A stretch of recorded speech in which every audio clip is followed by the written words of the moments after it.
As a wildlife photographer, I do some pretty extraordinary things to photograph wildlife.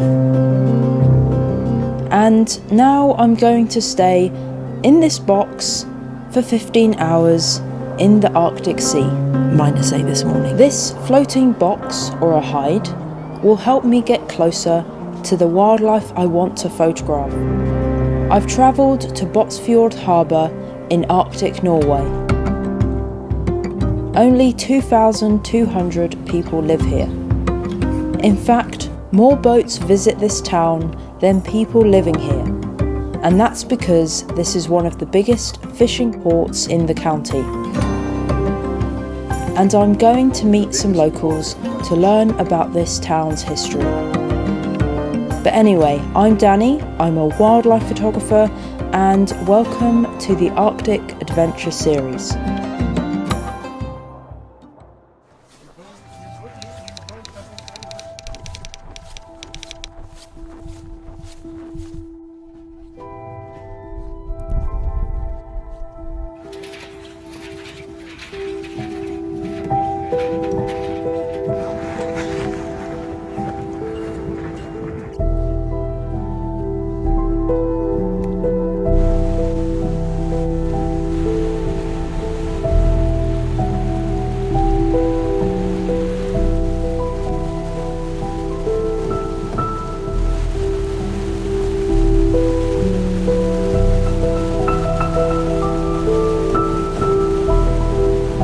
After a 3:30 AM start, we made the short journey to the hide.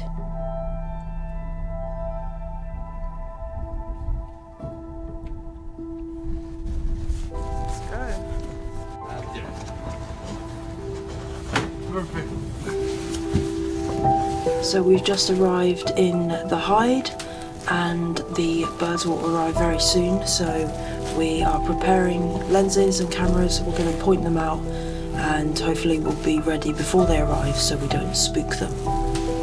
But I think they're going to come quite soon.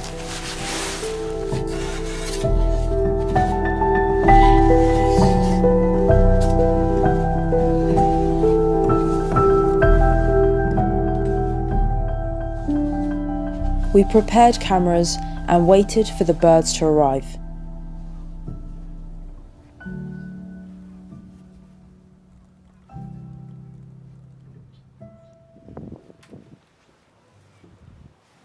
And it didn't take long for the first Arctic ducks to arrive.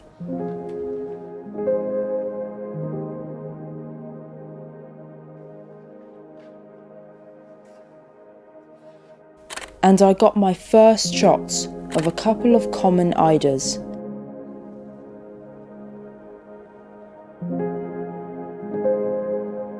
As the sun rose, the birds started to raft far in the harbour.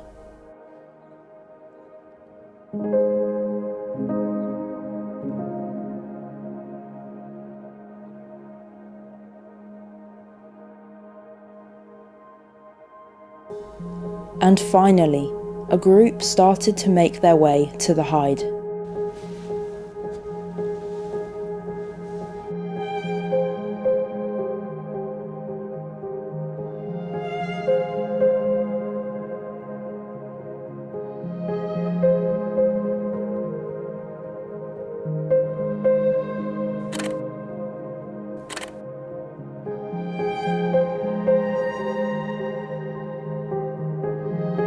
There are 4 main species of ducks: the common eider, the star, the king eider, the Steller's eider, and the long-tailed duck.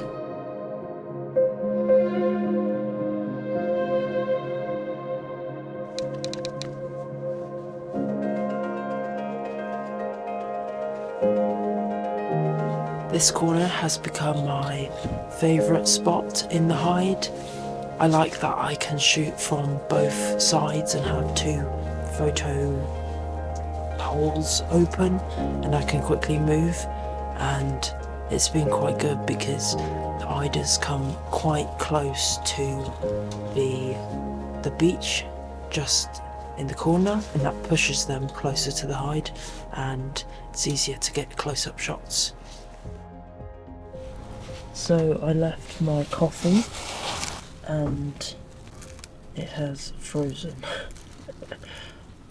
There's some that isn't frozen. I thought I'd give you a tour of the hide. First thing is that you can't stand up. But that's fine, you're mostly lying down or sitting in a chair. So apparently these hides fit 10 photographers. But we've got loads of room when it's just the two of us. There's a small coffee and tea section. And then here, there is a little toilet room. Yep, that's pretty much it. Rainer really likes rice, so he stores it in the hides.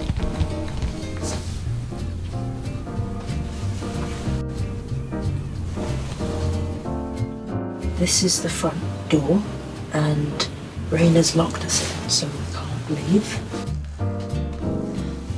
But otherwise, that's my tour of the hide. There's not really much else. There's some old rugs, old chairs, that's about it.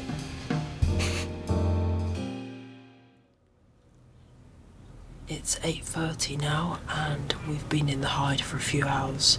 It was actually quite good. We had about 60 ducks and some came close enough for photos, but a lot of my shots were quite wide and landscape kind of shots, but I'll see if I can edit some portraits, but they're quite far now and we are probably going to be here for about an hour more, but I think now it's time for breakfast. And just as I started to eat, a large group of ducks suddenly flew right in front of the hide. This was the moment I'd been waiting for.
I was so pleased to get some of my favourite shots in the last half hour in the hide.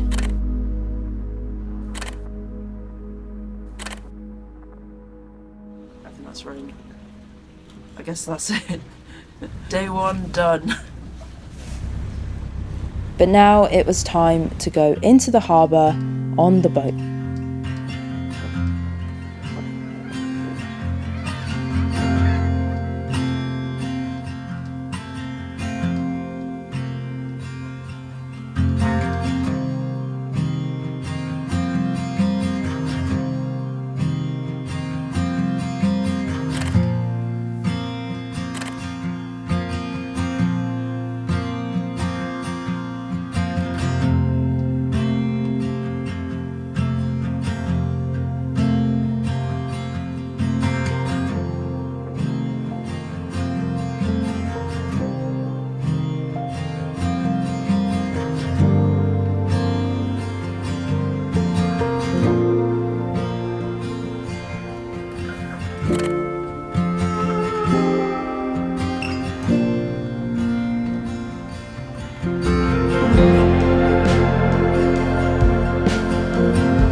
We had great fun in the boat, but the icy wind felt really, really cold.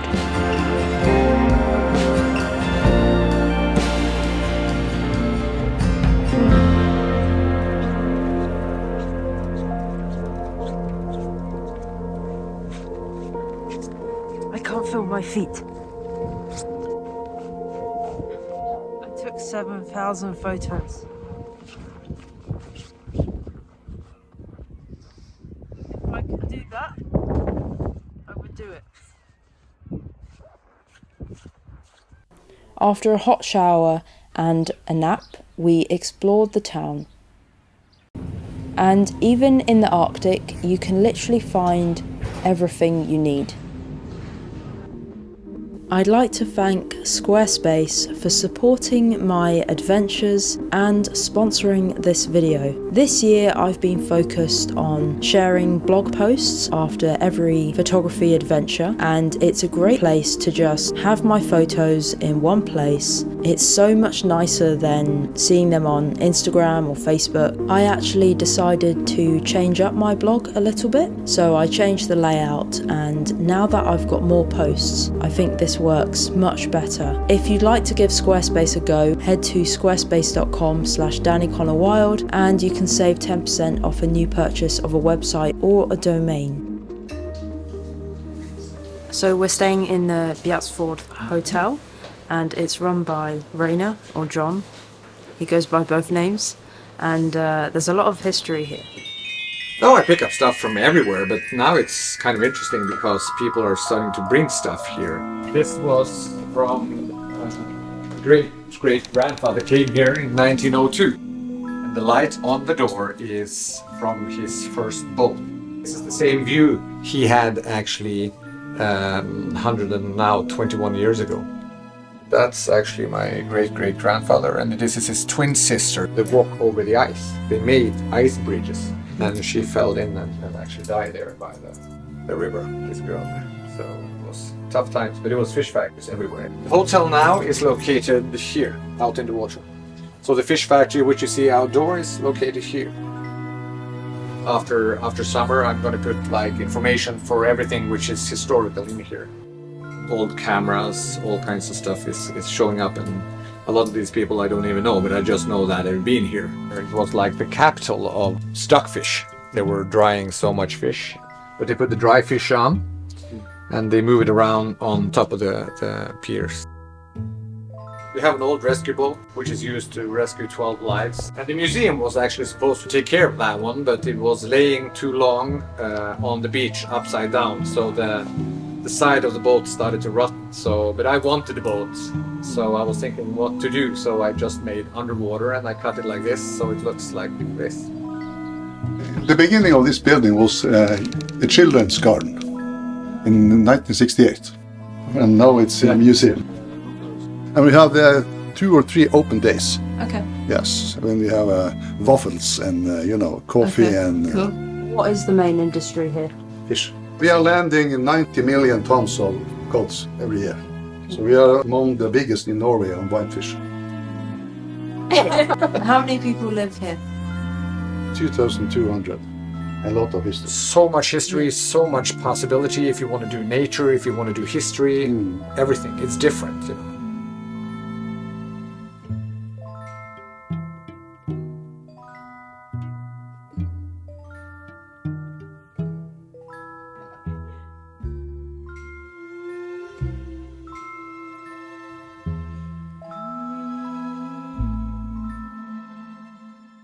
Today is our second day in the floating hides, and it seems like it's going to be clear skies, so maybe we can get different light. Ready?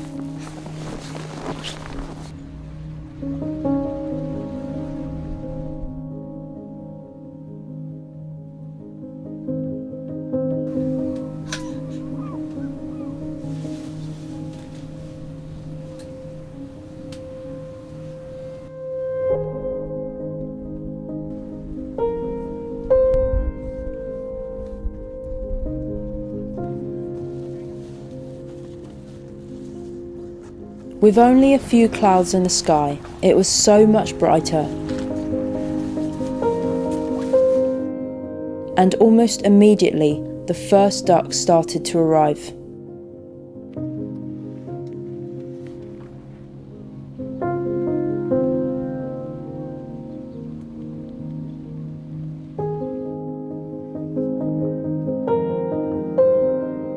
My photography target was really the king eider, but I had no idea how beautiful and charismatic the Steller's eider were.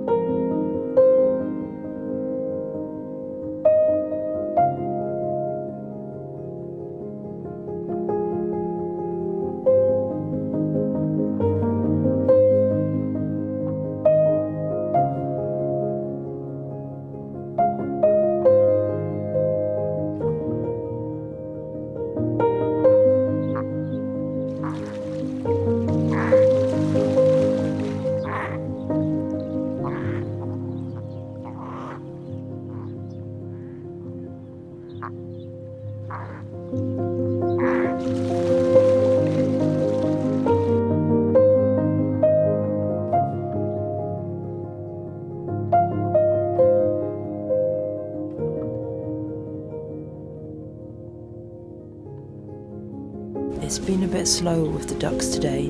They have come close a few times and I've had some nice moments, especially with a king eider first thing this morning, but generally they've been quite far and in the fjord. Annoyingly, I had a snooze. I wasn't completely asleep, but I could hear the ducks were coming closer, and then I decided to have a look. As soon as I just moved around the corner, a female eider saw me and she caused everyone to fly off. So that was a bit annoying, but what can you do? Yesterday I filled up my memory card and I couldn't take more photos, so hopefully today will be the day to focus on flight shots. But yeah, I feel tired. I feel really tired today, and it's much colder. It's -8 today. Something I discovered in my first days in the Arctic was how quickly the conditions can change. And almost from nowhere, dark clouds rolled in and it started snowing.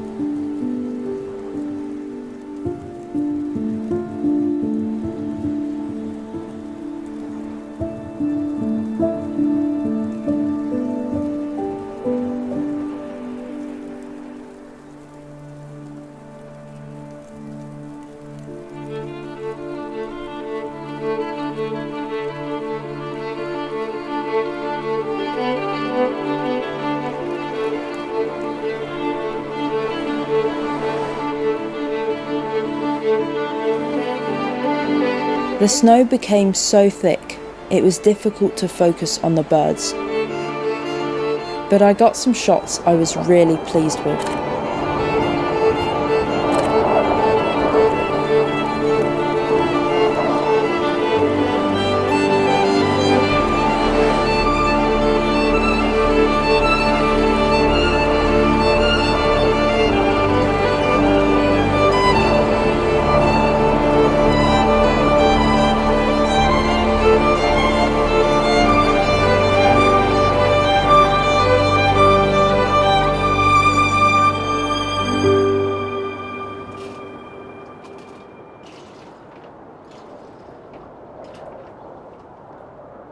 Rainer has honestly been one of the most accommodating hosts.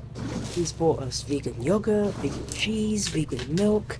I'm having a vanilla coffee. It's great. It's been snowing for a couple of hours and the snow is quite thin and icy. I like thick, fluffy snowflakes, but I don't think that'll be possible. But it still looks nice. The ducks had disappeared, and I noticed the fishermen were discarding fish that the gulls seemed to love.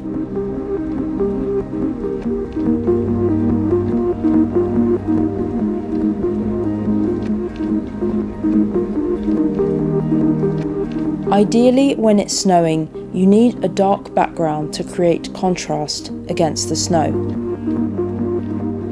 and I then started to focus on photographing the gulls against the blue section of the boat. This was great practice for photographing birds in flight.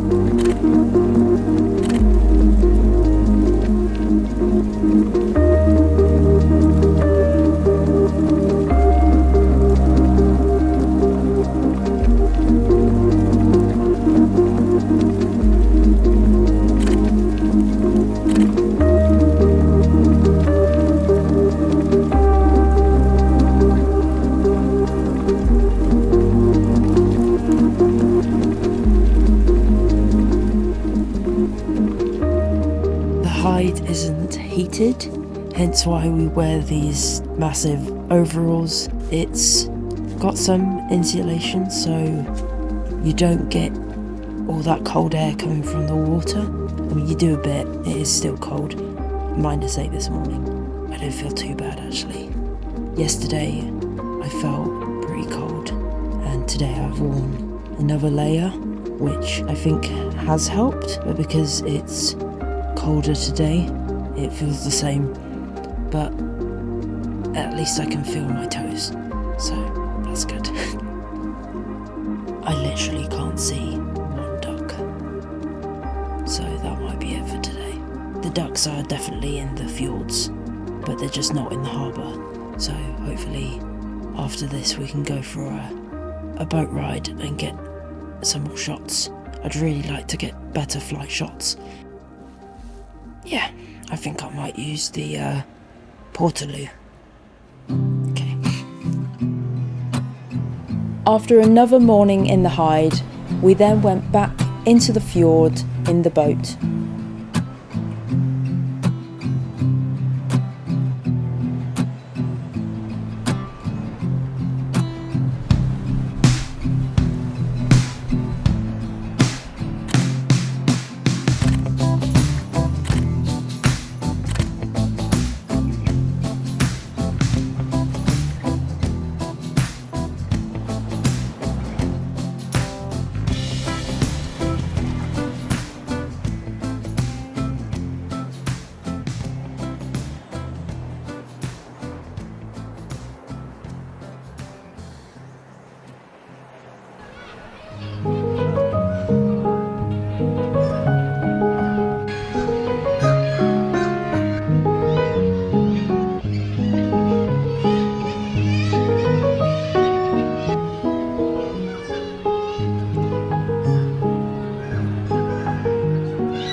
So this is the end of my Arctic duck adventure. We're driving this evening to another location for another adventure with some more seabirds. But from me and the kittiwakes, goodbye and thank you for watching, and I'll see you in the next part. Bye! Goodbye!